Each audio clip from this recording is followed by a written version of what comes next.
Hello! Okay, welcome to my YouTube. I'm here today at Trainer Seth in the Nutri Shop with my coach Mark. Hiya. I've been with Mark for 2.5 years. Yeah, a long time. So I've been with him a very long time. He has seen me go from 54 kilos to now we're sitting at 67.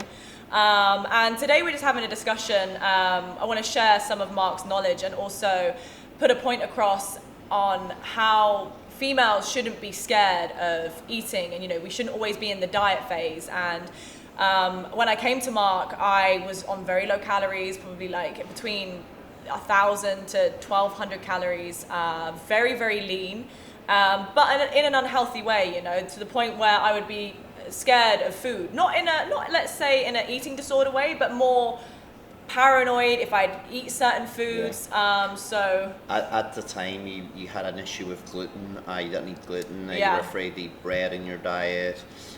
So even though it wasn't an eating disorder, it was still a bad relationship with food. massive bad relationship. And one of the things we want people to have is like a really good relationship with food. Not afraid of food, not to feel guilty, having a non-restrictive diet, learning how to have a flexible diet. Enjoy the foods, and how to still get results by implementing flexible dieting, which we've got. Yeah.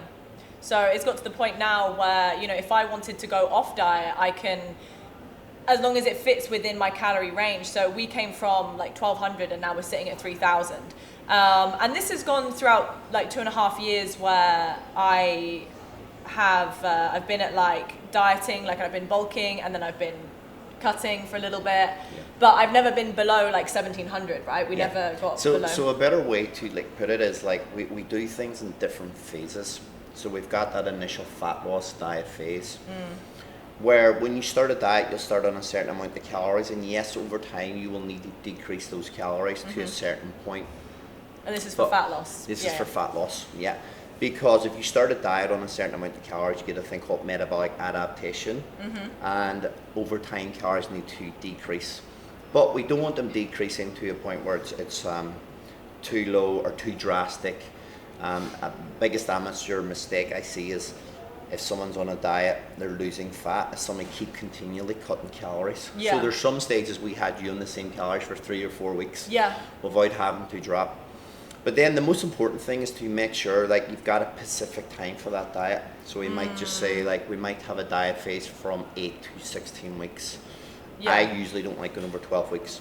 Then after that we will basically have a phase, or there's different things, so that, like there's a diet break. So diet breaks, if say it comes to time your month and you have more cravings, we put in a diet break, meaning we take you off the diet and put you back on maintenance calories.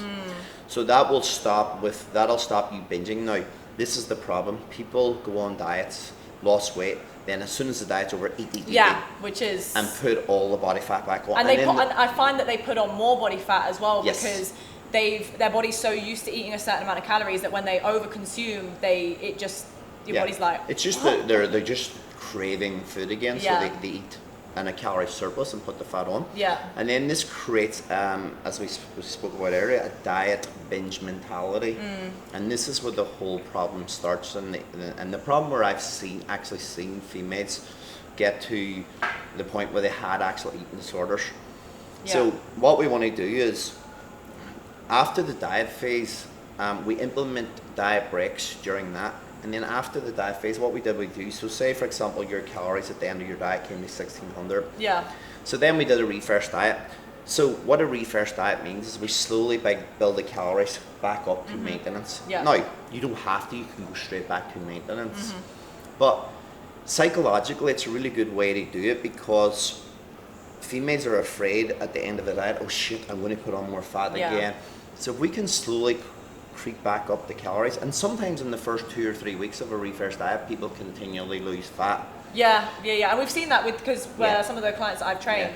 So some clients I've trained, Mark does that in nutrition because he's so good. Like I can give people guidance, but I don't I'm not gonna. He's better at it, So some clients have started at 800, and then he's actually, because that's all they've eaten before. So then he will put up their calories, and then they've been like, I'm getting leaner. But because your body is being fed, And what happens is, it's no magic. Basically what happens is when people eat so low calories, their NEAT, non-exercise activity thermogenesis, they completely slow down and stop moving as much. Okay. So when you start climbing the calories back in, people start moving more. Yeah, and this is Right, why I love tracking steps with clients. Ah, So like okay. I can keep the 10,000 through the diet and manipulate the steps. So because if you think about it, we only train for like 1 hour a day. Yeah. So everything we do, every non-exercise activity thermogenesis, everything we do outside the gym, every movement, we walk, we fidget, we scratch our heads, that's us moving and burning calories. So when we start having a refresh diet, now for a lady we might just crawl up 100 to 150 calories a week. Are men different for you? Would you men will go up probably a little bit more, between 200 and 250 calories every week. And I don't want the refresh diet lasting forever, so for you we went up like 4 weeks. Initially we went over the 2,000 mark. Yeah. Probably 2,200, 2,300. Then we held that for a while. We held that for maintenance periods. We want to consolidate what you achieved and then new fat loss. And also it's difficult when like you reach to like 2,200 and you think you're eating a lot. Yeah. And you need to get used to eating that much. Yes. For then you to go into the next phase of like, now I'm in a bulking phase and like in full force, and it's like I now, every meal that I have, I'm hungry for it. Like I'm not like, oh my God, I'm so full. But at the end of the meal, I'm like, oh my God, I'm full. And by the end of the day, I'm very full. But it's not getting to the point now where I'm like, wow, I'm eating a lot of food. Yeah. But and what we have to remember as well is calorie maintenance, you won't gain, won't loss. For you, you want to gain more muscle, and any female wants to gain more muscle, we have to go on a calorie surplus. Yeah. But it doesn't mean we have to excessively climb food up. So if we do things in phases, where we are with you now, our second diet phase, then we came back down, say, to 1,800 calories, and you get leaner. Then we climbed your calories back up, I remember they about 2,600, 2,700. Yeah. And then we had another diet phase after that. And now we've got you to the point where you're up to 3,000 calories, you're holding more lean muscle tissue. And it's working fantastic. Yeah, it's awesome. And it's just nice because even like I'll tell my clients as well, and even some of the girls that you coach, that like you shouldn't be afraid, you know, some of them want to sit at a really low level all the time. And especially girls nowadays who want to grow, and you know they're like, oh, I want a big bum and stuff like that, and I'm like, but you're not going to get there if you're going to eat 1,200 calories. Exactly. Like it's near almost impossible to get to that goal. And I had one client, and I was showing today actually, and I was showing her like before and after photos of me, and she was like, but how did you get there? And I'm like, because I was just good with my food. Like I don't binge. I've had a bad relationship with food, but I didn't like, what's the word? I wasn't under eating and then binging on the weekends. I was just sticking to what I was given at the time. So basically what we try and do with everybody's different, but I think an amazing tool for anybody to learn is tracking calories. So I might, for example, as with you, started off, here's a meal plan, here's an example of how I would lay out the food for you. And then we try and move you off that into flexible dieting. You track your food, you put in foods you enjoy. And so, that's on like MyFitnessPal, isn't it? So we would use that. Well. MyFitnessPal is probably the most popular one. And then that means, like, say for example, you have a social life, very good social life. I like to go out and drink. I'm British, so I have to drink my alcohol. And so basically at the weekend, say you come to a Friday and you run 1,800, 1,900 calories, you can fit in alcohol into them calories. You can. And feel absolutely guilt-free about it. Because I remember as well, like previously, like I've been almost told off for drinking alcohol with previous coaches, you know, and I'm not someone who wants to step on stage like in like 4 weeks time, you know. Maybe one day I will, maybe one day I'll think, you know what, now I want to do it. And of course there's going to be a time when my social life will temporarily be stopped.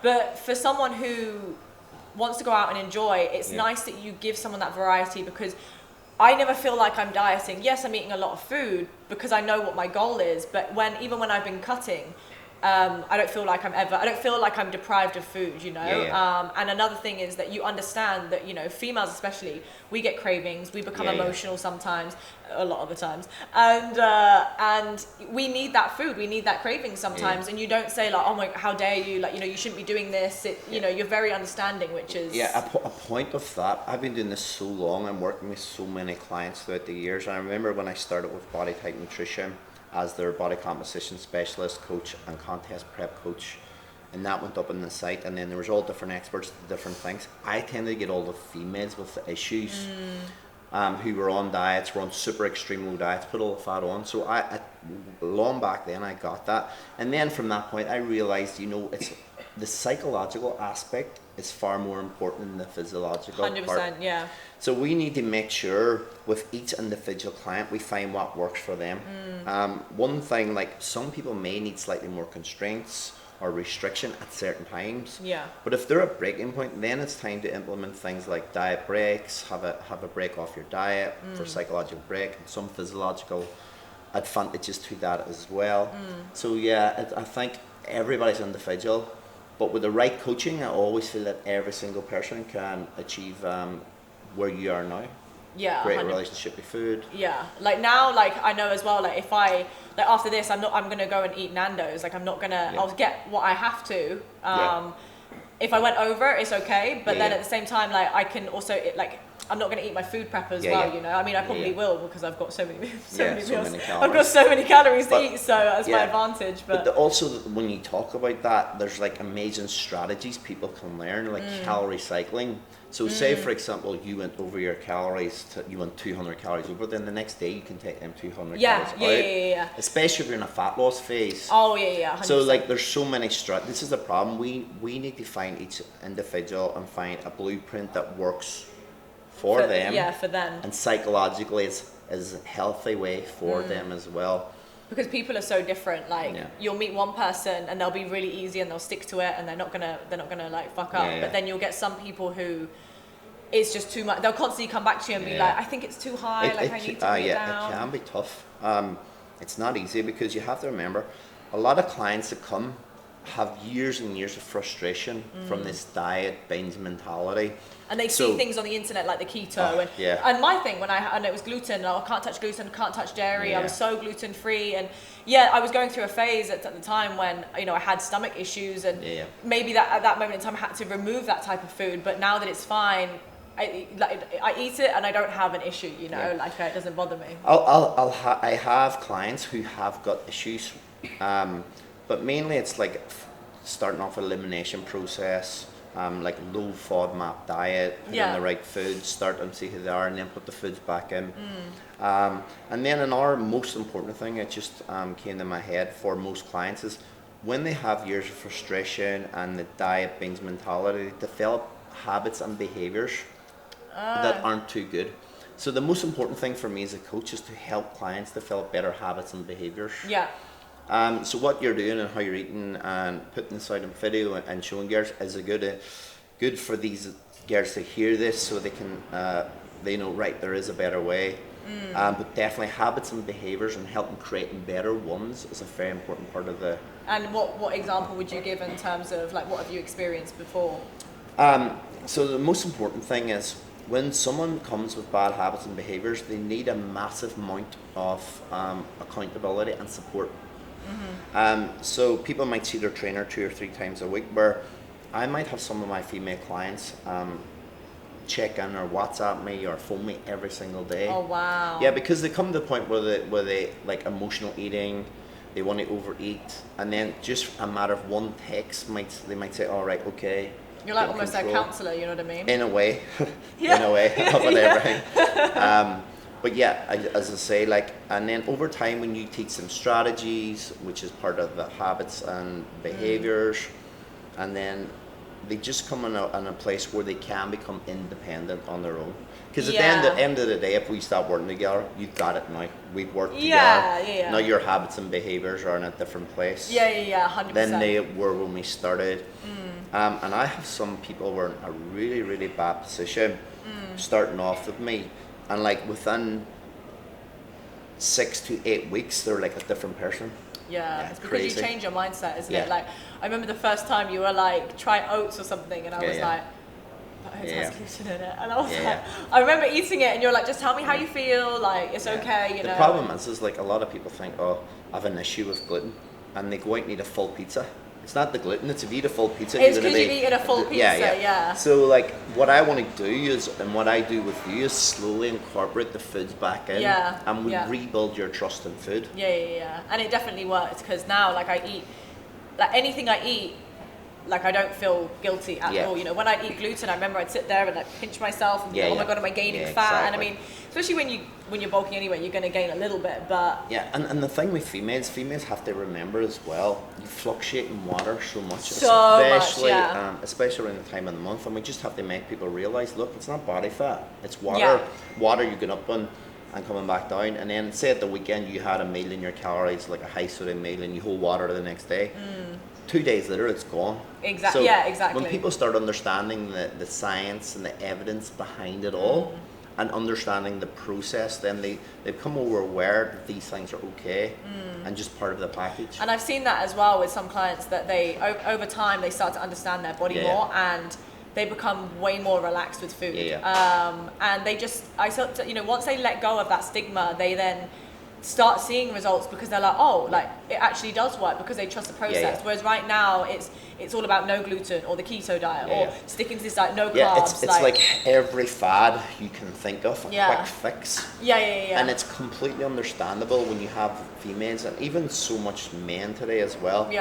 When they have years of frustration and this diet binge mentality, then they want something fast to get the weight off.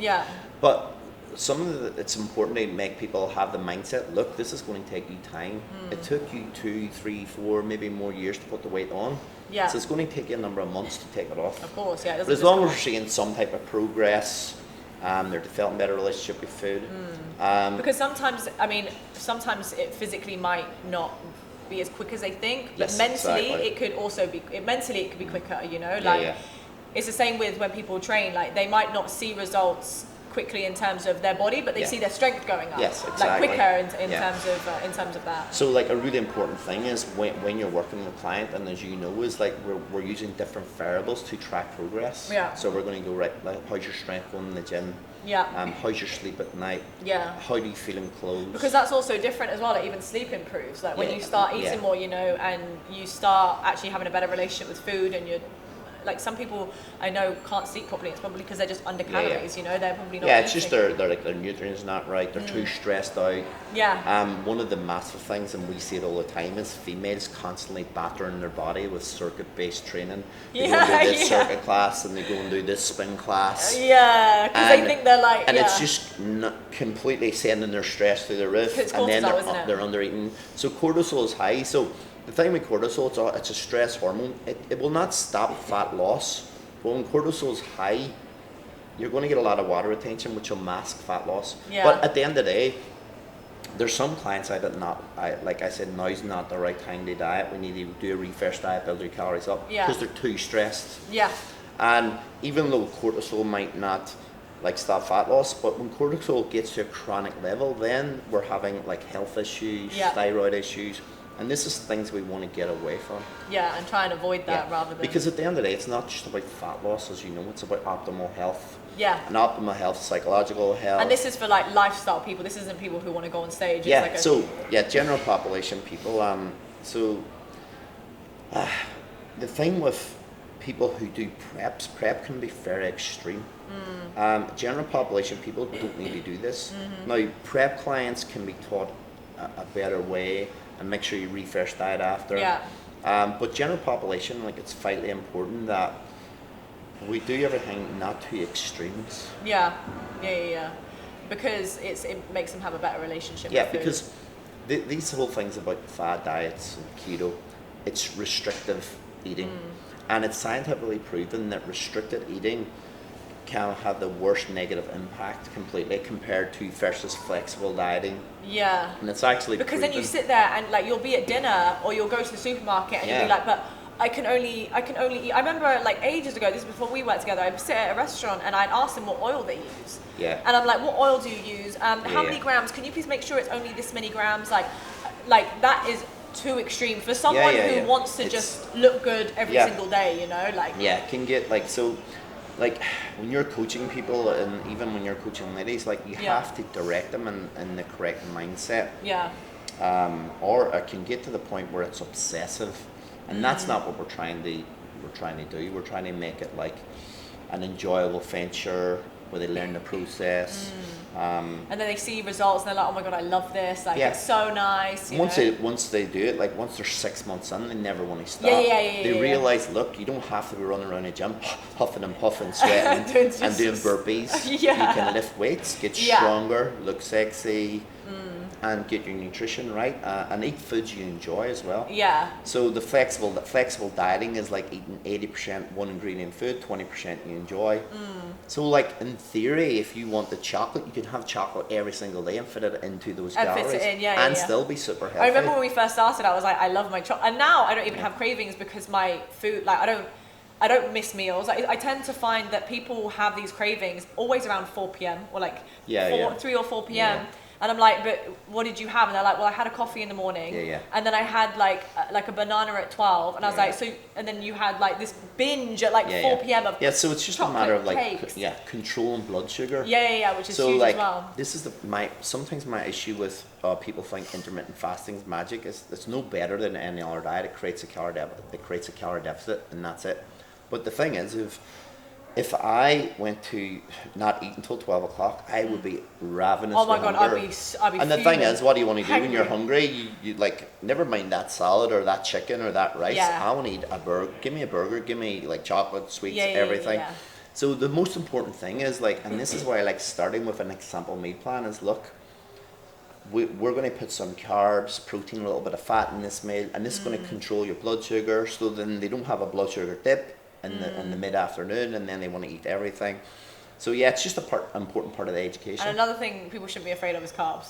I can't eat carbs past 6 p.m. This is one of the main rules is, they did studies on the scientific studies, low carb dieting versus higher carb dieting. If calories are the same and protein is consistent, it doesn't matter if you go high carb, low fat, or vice versa. So you would get, if a lady was burning fat significantly on 1,500 calories, she would have 1,500 calories. If she had a higher carb diet, she would burn the exact same fat as somebody going lower carb, higher fat. It's calories are king. Calories are king. The most next to that is protein. Get a consistent level of protein, and then you can do what you want with carbs or fat. So preference is key. If you do stuff you prefer, it's going to make sure it's sustainable and you can adhere to it. Do you have some clients that will have like a high fat diet because they've got this carb fear? Or? Yes. So like some people, especially the keto people, they've been on keto for so long, they're afraid of carbs, they introduce carbs and they put fat on. It's not because they introduce carbs, because they eat too many too soon, and because they get that taste of it again. So they're eating like high calories. So what I try and do, the same with refresh diet, and I try to implement carbs nice and slowly in a refresh process. And what I might do, I'll have a look at their fat levels, how much fat they're intaking. So I might slowly decrease fat and increase carbs over time. Because I remember when I first started as well, I would have like 0 carb days, and then then I remember I was thinking, like, oh my gosh, like we had obviously just something that's like every day, like this plan, and it's for every day, and I'm like, oh my God, I've got to eat carbs every day. Because even though I'm a coach, but when you get coached and you know what your body's been used to, it doesn't matter if you're a coach or not, like you still have that fear, you know? You can be caught in this world of like, we're in a industry where we have to look good. It's part of our job. And when you get in shape, and you got in shape a certain way by not eating carbs, then you're almost fearful to lose that shape. Not eating carb, not eating gluten. So I'm like, well, those are the things that make me gain, you know. But it's and now you probably have more carbs than most of the men in the gym. I was speaking. When I posted that I was on 3,000 calories, someone messaged me, a guy messaged me and was like, you are literally, he was like, I'm on a bulk right now and I'm not even on 3,000 calories. But it's taken a while to get there, and it's nice. It's taken time. This is the thing, people were doing this for 2 years, 3 different phases, fat loss, where we refresh diet, into maintenance, into a slight surplus, back down into a fat loss phase. And this takes time. And you have to be consistent. You can't just dither and like dilly-dally in and out of it. You have to stay consistent with... consistency is the key for everything. The problem is like people go on a calorie deficit all week, and the weekends they go out and just smash calories. And then they think, oh, this calorie deficit's not lost, and it's not because they're not on a calorie deficit. So fat loss doesn't happen in one day, it happens over the 7-day period. So if I multiply my calories by 7 days, then am I in a deficit? They're probably not. So if a lady was on 1,500 calories and then she went on a Saturday night and smashed 3,000 calories, but then again, if she's taught how to put foods into those calories and maintain her calorie deficit, then she will get results as long as consistency is there. Yeah. No, it definitely helps. But I can definitely notice, I mean, since we've been together, like my goal's always now been to gain weight, and I mean, it's like, I was like 54, so now it's amazing. Yeah, for me, and we can see in your pictures, the most important thing about the gaining weight is we're trying to gain lean muscle tissue. And for you, we're pushing a little bit, so we're putting on a little teeny bit of body fat, which is part of the process. Yeah, you have to. But it's healthy as well. Yeah, you have to. Like it's like we want a certain amount of like body I don't fat. have this gut coming over. You're still like, you know? if someone looked at your pictures, you're still really lean. Yeah. And you've gained a little bit of body fat, but you're still lean. So and there'll be a time as well when like we're ready to cut, you know, like and when you bring it down, reset, and your body will thank you for being on them calories. You're like metabolically, your body's like boom, we're working. And even now, so if I'm right in saying that next time, like I want to do a cut, I would go on. So I think last time was like last year before Ibiza, and I went on to 1,700 levels. So now it would be higher. We could like. We would we always start on a certain percentage of a deficit. And I don't like going too low. So for you, we could start like a 10% deficit off the 3,000 calories. So we'd probably that's 300 calories. And that I would which is about 2,700 calories still. So you're going to like still feel you're eating, and you're so potentially by the time you get to 2,000 calories, you're probably be like plus the cardio and stuff like that. So it's so the goal now is to get to 70, and then I guess we just see where we go what from 70 kg Nicole looks like. So and see what's next on the agenda. What's next on the agenda after this crazy adventure? I have no idea what's to come after that. I think it would be a case of sticking at 70 for a while, depending on obviously of how I look. I mean, at the moment everything's like going in order. Like I check my weight.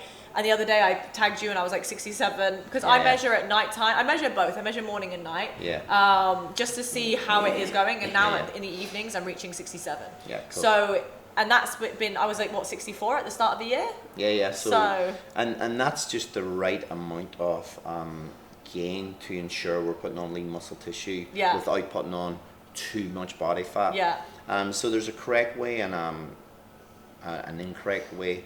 So this bulking in the past, where guys used to do it neat and put a massive amount of fat and then have to struggle like crazy, where you would keep you relatively lean and gain muscle tissue. So now when we go back and cut these calories, then it's going to be easy for you. Can't wait. It's going to be good. So the message today is you shouldn't be afraid of calories. And if you need a coach and you're in Dubai, Mark is a person to go to.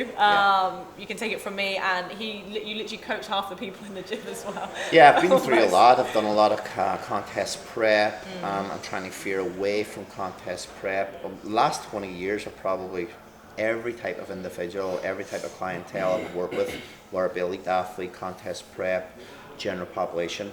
Most of my satisfaction I get with general population, and so that's what I'm trying to focus on right now.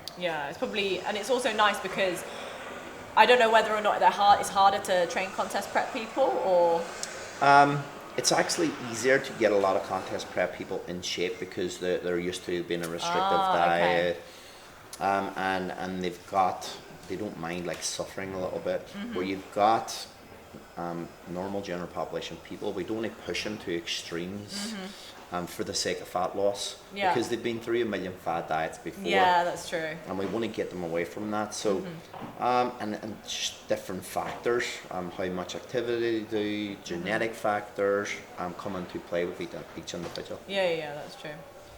Awesome. Well, thanks for your time. Thank you very much. Don't forget to follow Mark. We'll also put his Instagram down here, and you're going to be coming out with other stuff as well, like online. What were you talking about? So I do a lot of online work, a thing called Mind Body Mastery. It's like a 12-week educational program where I'm trying to not just give people results, but teach them how they can independently do it by themselves, help them get a better relationship with food, help them improve their habits and behaviors. So at the end of the day, I want them to become independent where they don't need a coach. And then we've got a few things planned this year I'm collaborating with people, doing some ebooks.